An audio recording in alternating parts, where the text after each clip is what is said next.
হ্যাঁ, তাপস দা।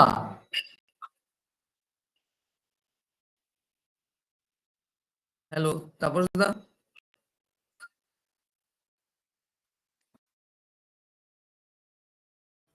হ্যাঁ, বলো। আচ্ছা, পার্থ সারথী রায় চৌধুরী কেউ তোমার চেনা কেউ? হ্যাঁ, হ্যাঁ, হ্যাঁ, হ্যাঁ। আমরা আচ্ছা, সঙ্গেরই আছি।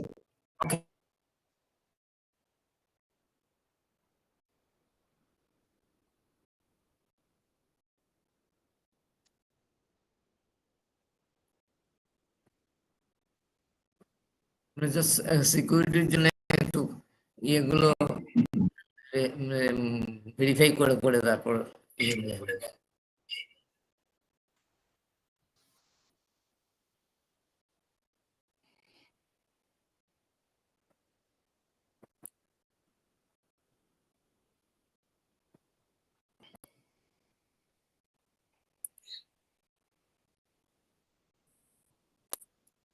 স্টার্ট করা যায় করা যায়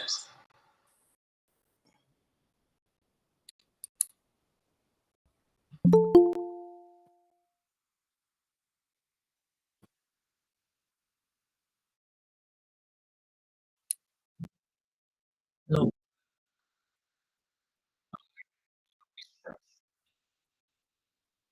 অয়ন ভট্টাচার্য, বিজন বিশ্বাস। হ্যাঁ, ঠিক আছে, বিজন বিশ্বাস ঠিক আছে। আচ্ছা, অয়ন ভট্টাচার্য। অয়ন ভট্টাচার্য। হুম, ঠিকই আছে। Trusted.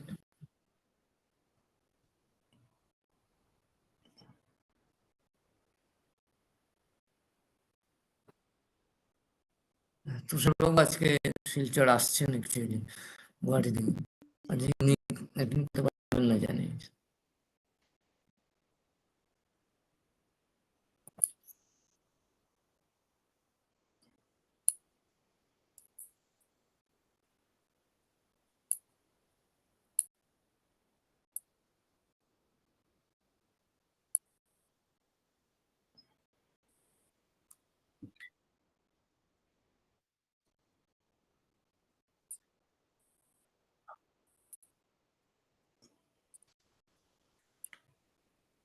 Just 1 minute.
ঠিকই আছে প্রবল Das.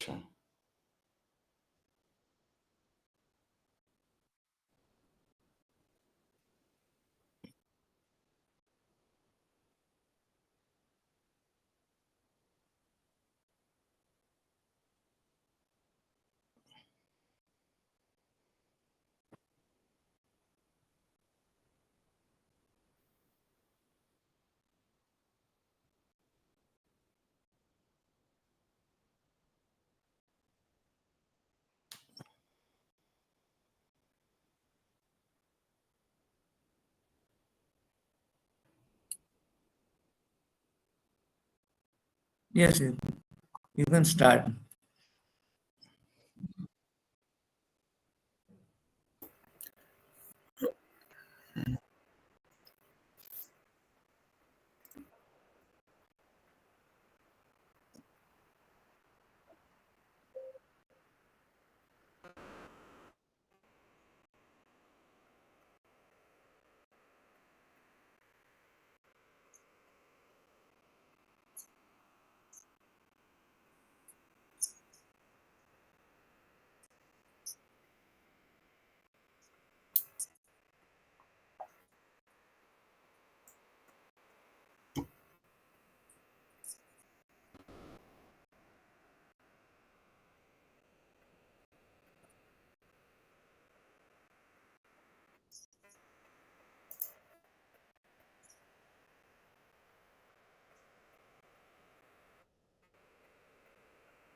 Okay. Just before I start, can everybody hear me? Okay, Yeah. that's Yes. great. Perfect. No, I appreciate the opportunity to present. This is a tremendous honor for me, and I'm glad that I'm able to give a little bit of insight of the kind of work that my lab at the University of the Pacific has been working on for the past couple of years. Primarily, most of the work is based on advanced artificial intelligence methods, but we're also trying to lean towards other applications, things like large language models and quantum computing as potential avenues that we can expand upon. And so we can get started with today's lecture. I will just share my screen if that is possible.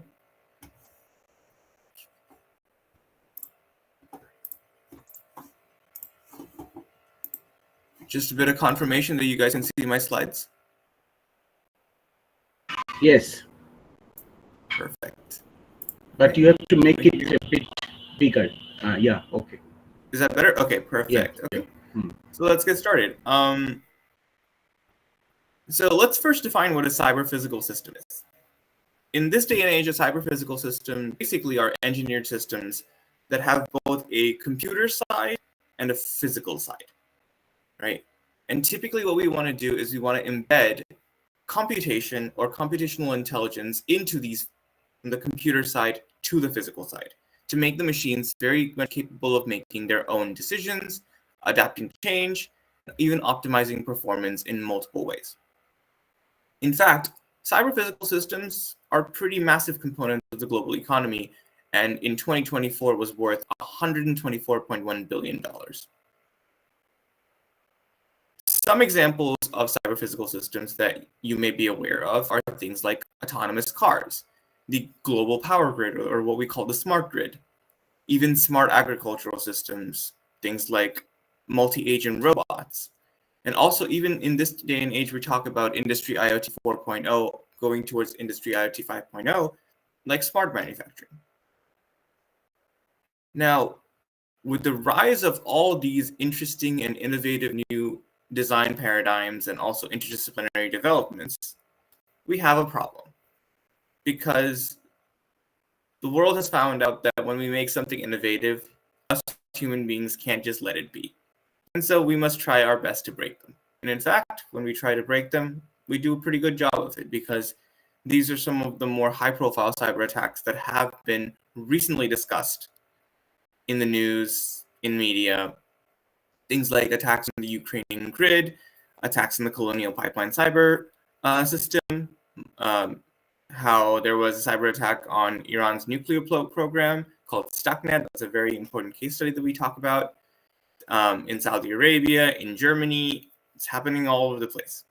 And so to protect against these kinds of attacks, we need cybersecurity. Now, cybersecurity, as a definition, is the protection of devices and networks, software, and data from digital threats.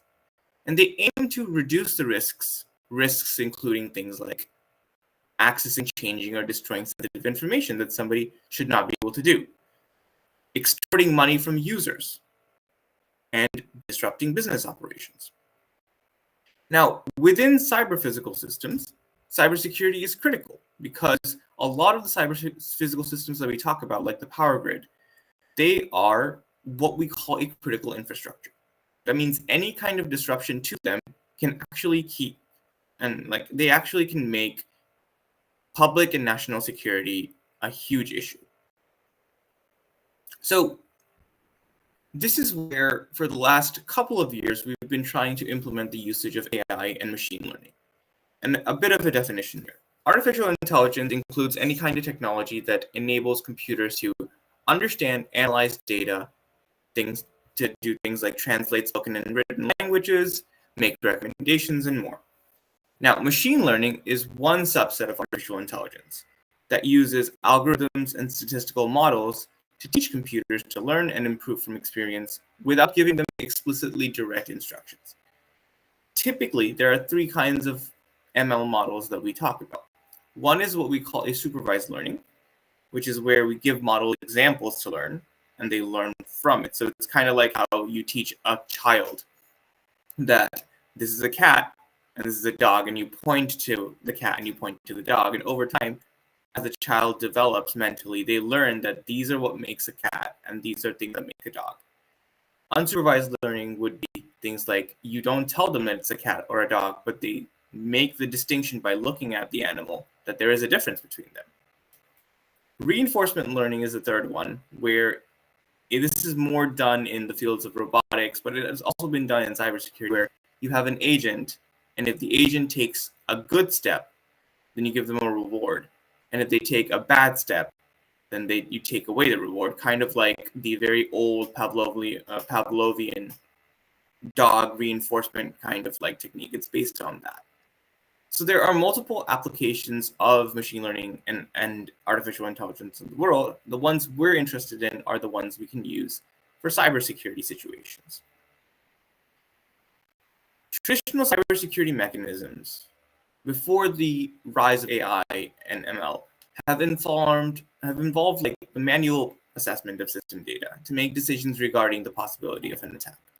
The issue with that in this day and age is that it's very time-consuming, inefficient, and because it's mainly being done by manual human assessment, there's a huge possibility of human error.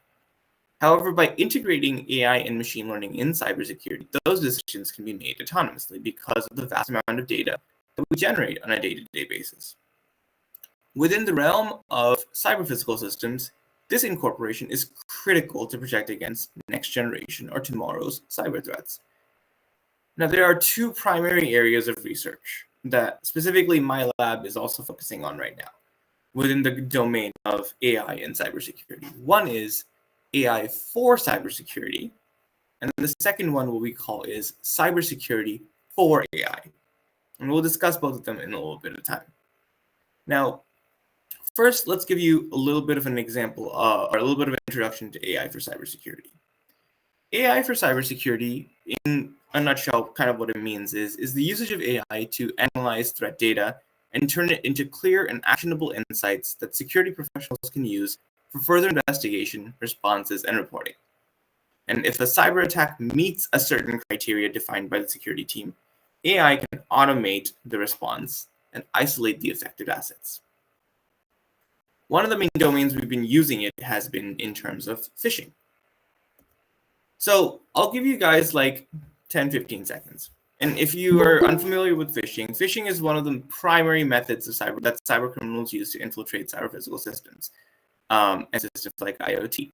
Phishing means you send a scam email, you send a scam text message, you send a scam SMS, and if somebody unsuspecting clicks on it, it can download something malicious to your system. It can take you to a malicious website. It can do a bunch of things.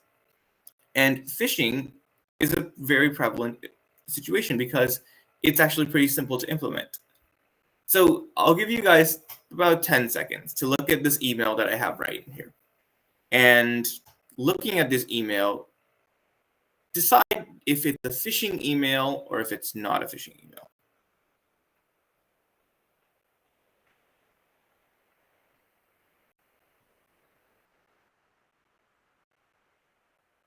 Okay, is there any particular? I'm looking at the money. I mean, dollar the amount that makes me to, identify that it is a phishing. And such kind of huge amount of money involved. Yeah, that's true. Well, here's the other thing. That's the main one, because I don't know about you guys, but I don't think Mark Zuckerberg is emailing me at any time. So.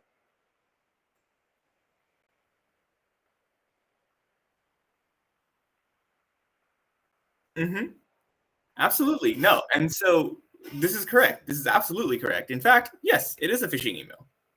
In fact, funnily, this is a phishing email that University of the Pacific got. So I took that as an example. And so this is a phishing email, yes, obviously, because, well, Mark Zuckerberg and also the money component that you mentioned, yeah. Let me give you another example. What about this one?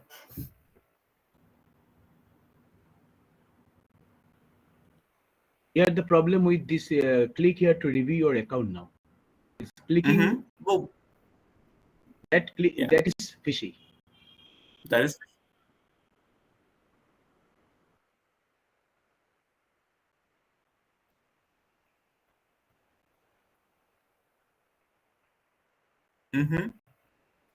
Anything else that's a clear giveaway? Because you guys are on a roll. Anything else that's a clear giveaway? Can you So make it's the domain name? maximize it a little bit? What?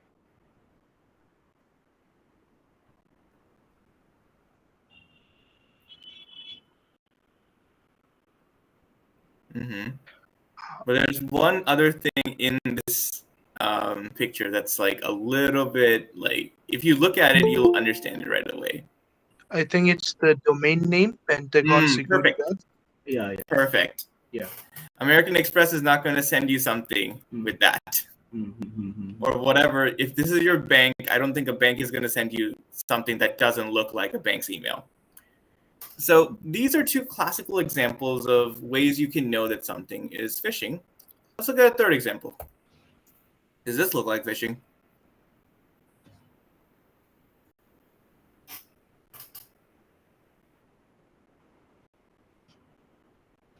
Email address is hidden because typically they're not going to give your email address out just by emails, because emails by definition are not very Now secure. it doesn't look like a phishing email. I mean, I can't. Okay. I mean, I'm not able to guess it. Okay. Anybody else think they can figure it out?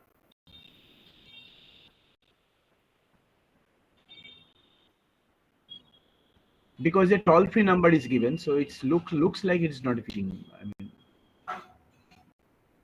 24-hour service, 7 days a week, toll-free number.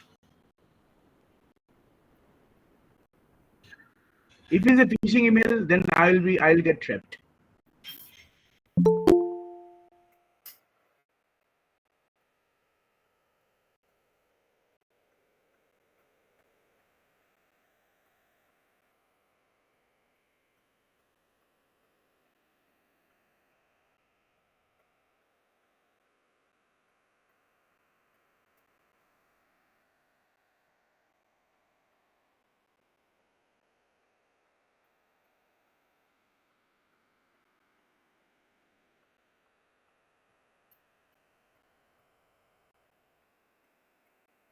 Okay. Well, let's make our decisions in our head. But this is, like somebody said, it's not a phishing email.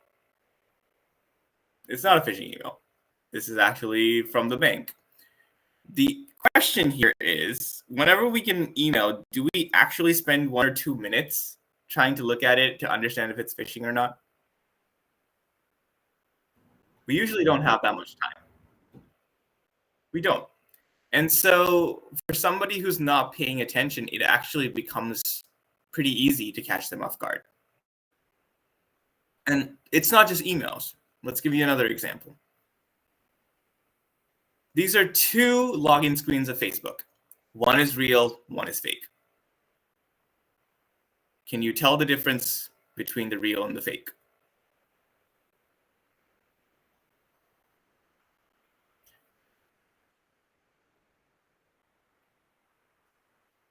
However, on the real Facebook, the domain name is called facebook.com. On the phishing Facebook, it's called face, and it's a different letter for the A.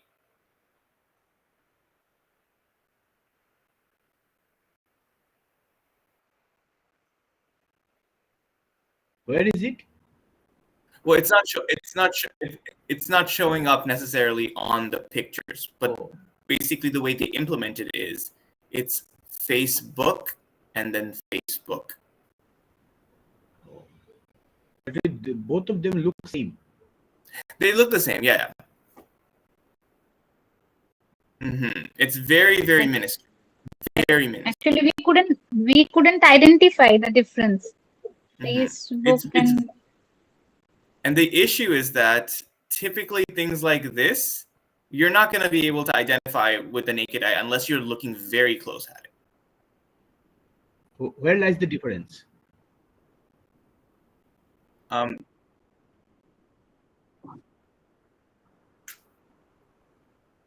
It doesn't have to be a particular font. So the way it works is, I say, for instance, I text you, say, hey, go to this link, and you look at it and it says, oh, it looks like Facebook. Okay, I'll go to this link because I trust the domain. However, things like little changes to the URL are going to put you in a whole different thing that looks like it's real. And then it's asking you for your login credentials. And so things like that is how we've looked at phishing for the last couple of years. And so how phishing URLs can be malicious because of the fact that they try to prey on catching us off guard. And specifically because when you're using a system that is connected to, say, the smart grid, or when you're using a system that is connected to a large-scale governmental network, right? Things like this can be a problem. And so this is one of the topics that my lab has been working on recently, which is the usage of AI to detect phishing URLs in cyber-physical systems. And in one of the research papers, we developed this framework called CASILab, which does automated phishing URL detection. And it performs a simple binary classification to detect between phishing and not phishing using what we call supervised learning. In addition to it, we also use this thing called explainable AI, or XAI. And what XAI does essentially is, once your machine learning model makes a difference, it comes up with reasons behind why they made that difference. Because traditional machine learning is a black box method. You feed them an input, it gives you an output. And you don't know why it came to that conclusion, why it came to that solution. So by using XAI, we looked at the data we were feeding it to see what made the machine learning model come to a decision of it being phishing and it being not phishing. And this gave us an in-depth analysis of what the reasoning is typically behind automated phishing detection. And we developed a website with our model on it that added to the functionality of PassivePhish, which also performed things like HTML surveillance. So something like if you clicked on a link, before you went to that actual domain, the model surveyed the HTML content of that website to check that if the links on that domain are phishing or not, using the same mechanism. And they also checked by looking at domain verification. Like, for instance, if you clicked on something that is facebook.com, you can actually check if it's being owned by Facebook. And we incorporated that functionality into it as well, because if it's not, then we send an alert saying this does not look like it is owned by Facebook. And so we actually can ensure near full protection against email phishing attacks. And we submitted 2 papers, one of which won a Best Paper Award at an IEEE conference.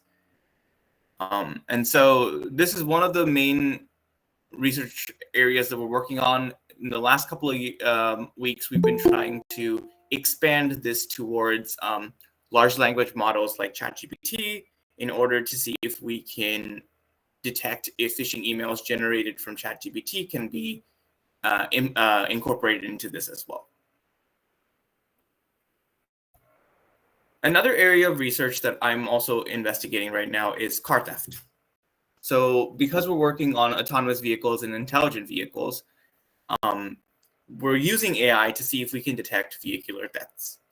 Now, car thefts are a rising problem to this day, and many of these thefts occur because of what we call a spoofed key fob from a replay attack, where a hacker, because we have so intelligent cars these days, and a lot of them use like those automated remotes that you use to open the car, what a hacker can basically do is they use a software-defined radio.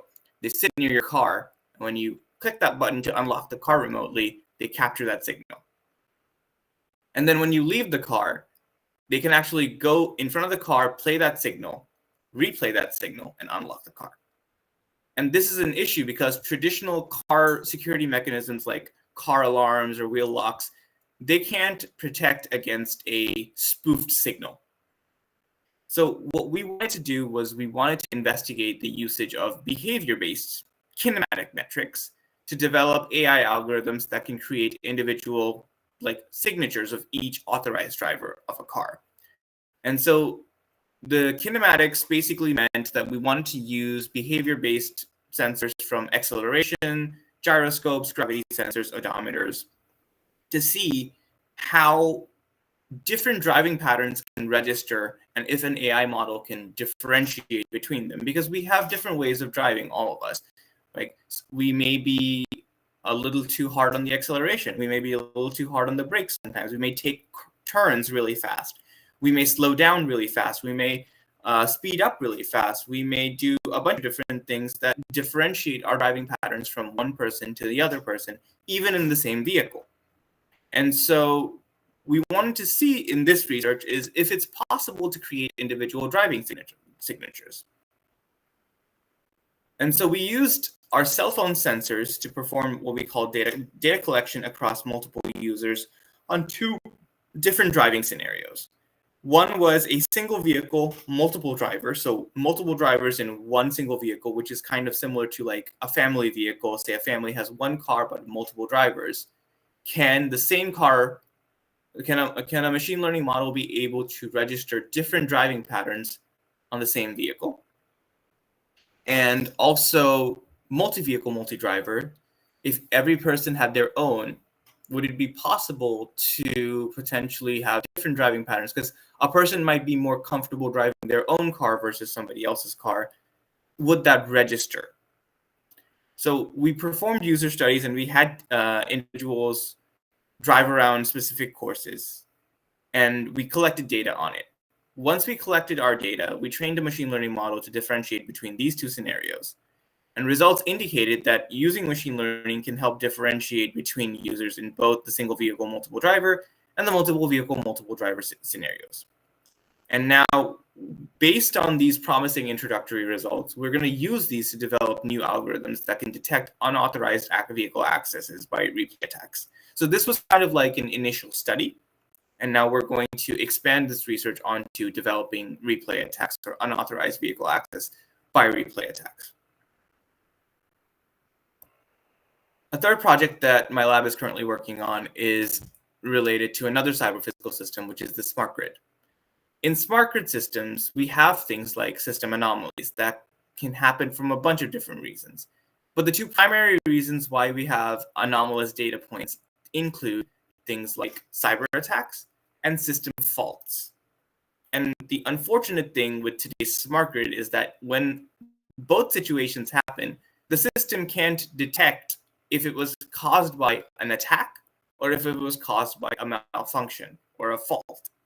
Like, it cannot make that differentiation because making that differentiation changes the way responses are taken. Faults need to be repaired. Cyber attacks need to be patched, right? Those are two different responses, but modern day machine learning methods cannot actually differentiate between them. And this inability leads to less than optimal responses to the problems. So in this research, we actually also investigated the usage of explainable AI to detect malfunctional anomalies and malicious anomalies, and to see if we can provide justifications for each of them. So we performed data collection on our MATLAB. We have a MATLAB smart grid testbed that we are doing in conjunction with the University of Nevada, Reno. And we performed line faults in both the malicious and malfunctional circumstances, one of which was done by just forcing the value of the current going through the system to 0. And the other where we manipulate the value to reach 0, because this indicates that they're both giving the same output. However, one was done because of a fault. One is supposed to simulate a fault, and the other one we manipulate to look like a fault, even though it's intentionally done. And we trained a machine learning model to generate and differentiate between normal operations, malfunctional anomalies, and then malicious anomalies. And so using the XAI framework, as we can see over here, we can actually justify pretty well what the reasoning is. In fact, things that I don't know if it's a little too small here, but some of the more important physical factors that we're looking at are the voltages, the active and reactive powers, the voltages, and also a control signal. And those were the ones that indicated that, hey, something is a cyber attack versus something being a fault. And so this was an interesting introductory study, and we're trying to expand this by running this on multiple, like, bigger smart grid infrastructures. So the one we looked at had 4 different controllers and the 4 different local controllers under one SCADA. And so we wanted to see if we can expand upon it and still get similar results to see if the solution is scalable. So these are some of the main areas of research that we did under AI for cybersecurity, and we're working on multiple other domains as well, but these were some of the more important ones that ended up being published in multiple conferences and journals. The next one that I want to introduce is what we call cybersecurity for AI. Now, AI for cybersecurity has a ton of promise in protecting our infrastructures. However, as it turns out, AI algorithms themselves also require protection from adversaries, because you might have, like, corrupted data, and AI is very much dependent on data that is safe, it is secure, and it is uncompromised. However, if you train your model on corrupted data sources or compromised pipelines, that can cause AI algorithms to malfunction. And this can continue to put our devices, systems, and the public at risk. So one of the very first examples of people targeting AI models was when facial recognition first became a thing, especially when it came to, for instance, Apple. Apple's very first version of Face ID was compromised, because what Apple used to do is they used to take a photo of your face and match it with whatever's on store, like whatever you originally put it on storage on the system. And if the face is matched, then they would allow you access onto your mobile device. However, what people started to do was they started to put pictures of the individual in front of the camera. And so that started unlocking the device. So what individuals started doing was they attacked the AI model, and the AI model gave them access.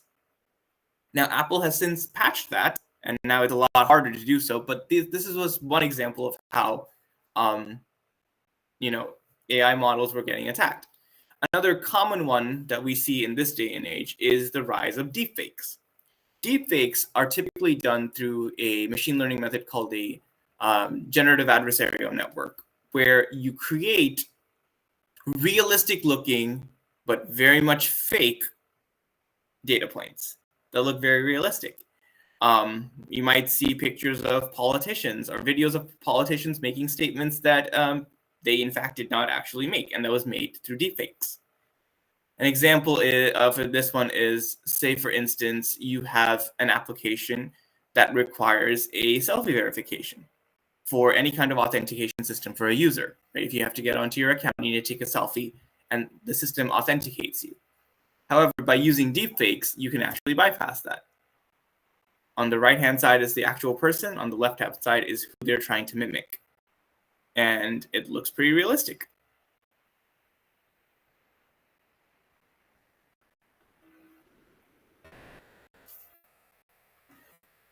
And then that's the second example of AI getting attacked. And then the third one is personally my favorite, because this is actually something that we are focusing on in my lab right now for the last couple of years, where I have multiple graduate students working on this. And so this one is traffic sign recognition for autonomous driving. Now, autonomous driving cars rely on their camera sensors a lot to do things like car detection, pedestrian detection, lane detection, right? And a very important one is traffic sign recognition. If they don't recognize a speed limit sign, and they're not, like, so for instance, they need to be able to recognize speed limit signs, stop signs, yield signs, all these different signs in order to safely travel through traffic, right? However, a couple of years ago, researchers at the University of Michigan found out that if you take a sticker or a bunch of stickers and you put it on traffic signs, the car is going to stop malfunctioning.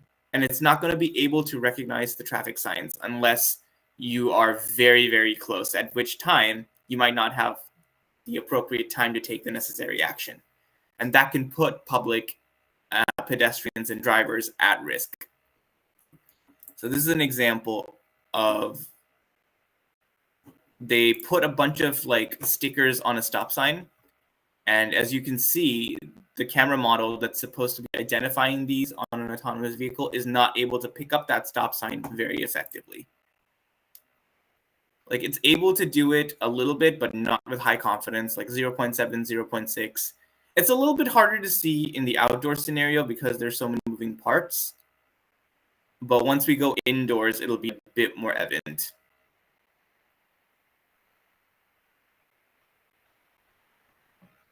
See, we are not able to even notice the stop sign until we are like very, very close.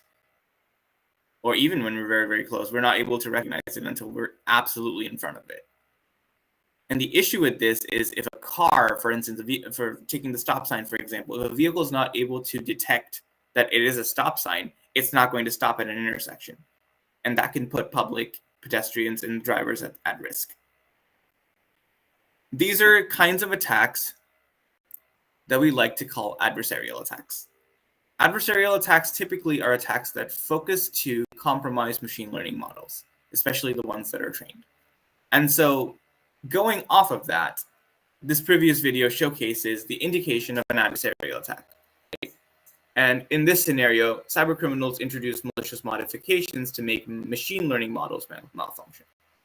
Now, one of the main areas of research that my lab is focusing on is specifically this specific topic, which is protecting AI in autonomous vehicles against adversarial threats on traffic sign recognition. And so in this research, in order to counteract this issue, we introduced a two-stage machine learning model framework that protects machine learning models from being attacked using malicious traffic signs. And the way it works is that we have two-phased machine learning systems. One that looks at the video frame to decide if it's actually correct or if it's been manipulated, because we want to be able to see if the machine learning can decipher between a manipulated image and a normal image. And if it's normal, only then make the judgment call. But if it's manipulated, we need to do further image processing on it, right? And so we did stuff like this, and the results that we obtained indicated a very positive result towards protecting cyber physical systems from adversarial attacks in traffic sign recognition. So in this project, we introduced a two-stage neural network architecture that detects if an incoming image is malicious or normal.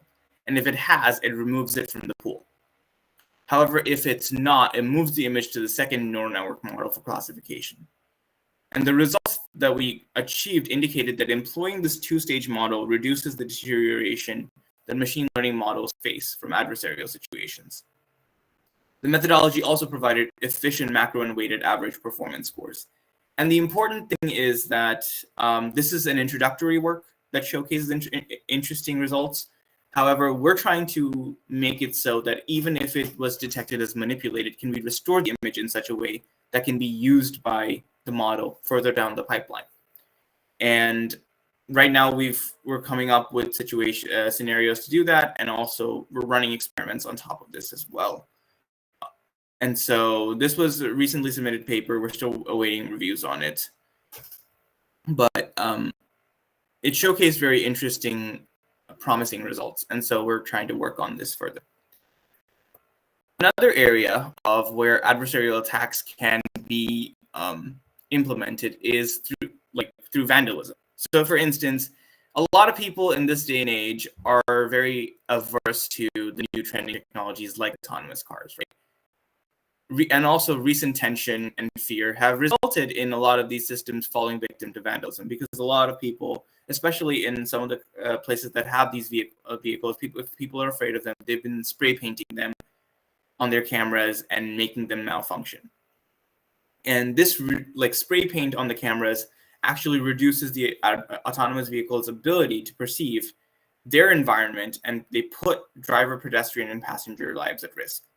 So in this research, we actually performed a comprehensive analysis of vandalism-induced adversarial attacks in autonomous vehicles, and then we try to benchmark any open source machine learning models and their performance to see which one gets most compromised.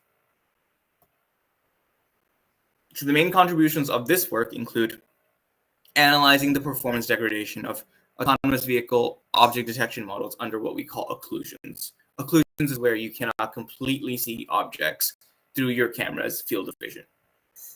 Also, we looked at change in performance metrics due to adversarial occlusions, and we performed a comparative robustness of detection models under real-world attack scenarios.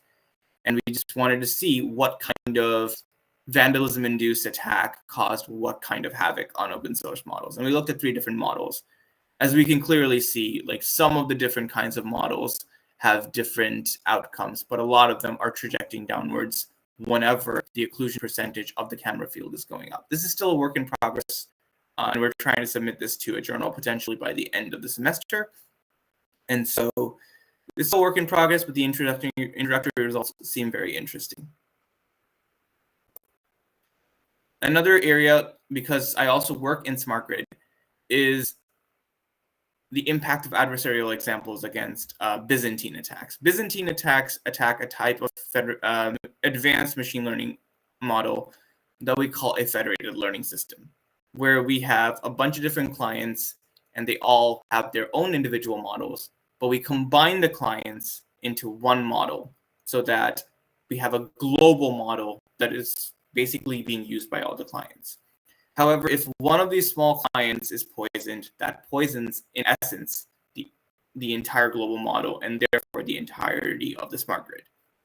And so we came up with a way to poison the global models to see what their impacts would be. Now, in this project, we developed a Byzantine attack to attack machine learning models in charge of network intrusion detection in smart grids. And then we evaluated the performance of the models before and after the attack, and we performed analysis on it. And we can see that the performance degradation changes quite a bit over time, especially when the amount of poisoning and the number of clients that we impact increase. And so these are some of the works that we're working on in regards to cybersecurity for AI. And so we'll continue working on this. But another place of research that I'm hoping to expand upon, and which I am assuming is going to be the biggest boon in everything that I'm trying to do, and so the biggest bust in everything I'm trying to do in the next few years, is quantum computing, because it is a threat to intelligent cybersecurity in cyber-physical systems. Now, I'm assuming everybody here pretty much knows more about quantum computing than I do. But whatever I know, whatever I have studied, I am going to provide a bit more examples on it in terms of how it's being impacted in cybersecurity. Now, quantum computing is a new age dynamic that is based on the principle of quantum mechanics, right? The behavior of electrons and photons. And unlike classical computers that uses bits where values can either be a 0 or a 1, quantum computers use qubits, where you can be 0, 1, or both at the same time, or anything in the middle. Through this dynamic, quantum computing can be very detrimental to intelligent cybersecurity, especially in cyber-physical systems, because it can be leveraged to break different kinds of encryption systems and even perform authentication attacks for users. Now, quantum computing consists of 3 main principles. One of which is called superposition, where a qubit can exist in multiple states, for instance, 0 and 1 simultaneously, unlike classical bits that can either be 0 or 1 at the same time. We also have entanglement. Qubits can be linked together, so changing one qubit in an area instantly affects the other, no matter how far apart they are. And this can be detrimental too. And finally, we have interference. The probability of a quantum system's outcomes can be adjusted by manipulating the qubits, which can help find the best solution efficiently. Therefore, we can find a global minima or a global maxima.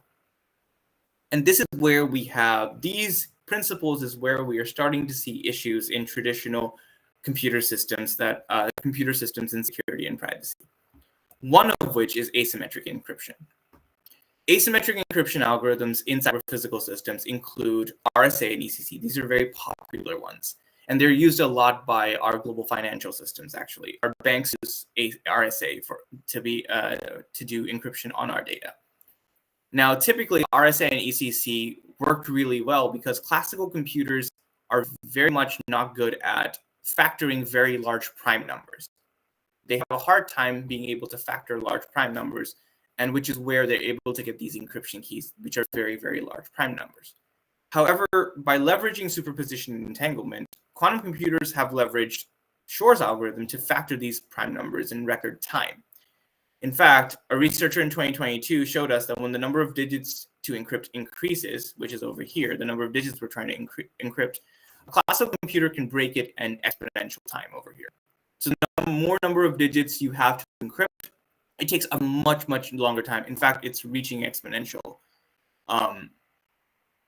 Whereas when you use a quantum computer, you're reaching constant time at some point if you're using Shor's algorithm, which is an issue because that just reduces the number of operations we need to break asymmetric encryption systems. And RSA and ECC have been around for like almost 30 years now. The other one is symmetric encryption. Symmetric encryption includes algorithms like AES-256, which is a very, very solid and very, very prominent algorithm. In fact, with modern day computer systems, a 256-bit symmetric encryption will take this amount of years to brute force because they rely on large key sizes that take forever for a classical computer to brute force, given today's processing speeds. However, by leveraging superpositions, QCs have leveraged Grover's algorithm to speed up brute force attacks. In fact, the researcher Kim showed us in 2018 that by using quantum computers with Grover algorithm, you can actually reduce the time it takes to break AES-256, and you can reduce it from this time to crack to this time to crack, which is still a long time, mind you. It is still a very long time to crack. However, that's just showcasing the potential of quantum computers in order to bring down something that is, it takes 10 to the power of 56 years down to 10 to the power of 18 years. That is a significant drop in terms of time. So there is another issue here, and quantum computers and quantum algorithms will only continue to get better from here.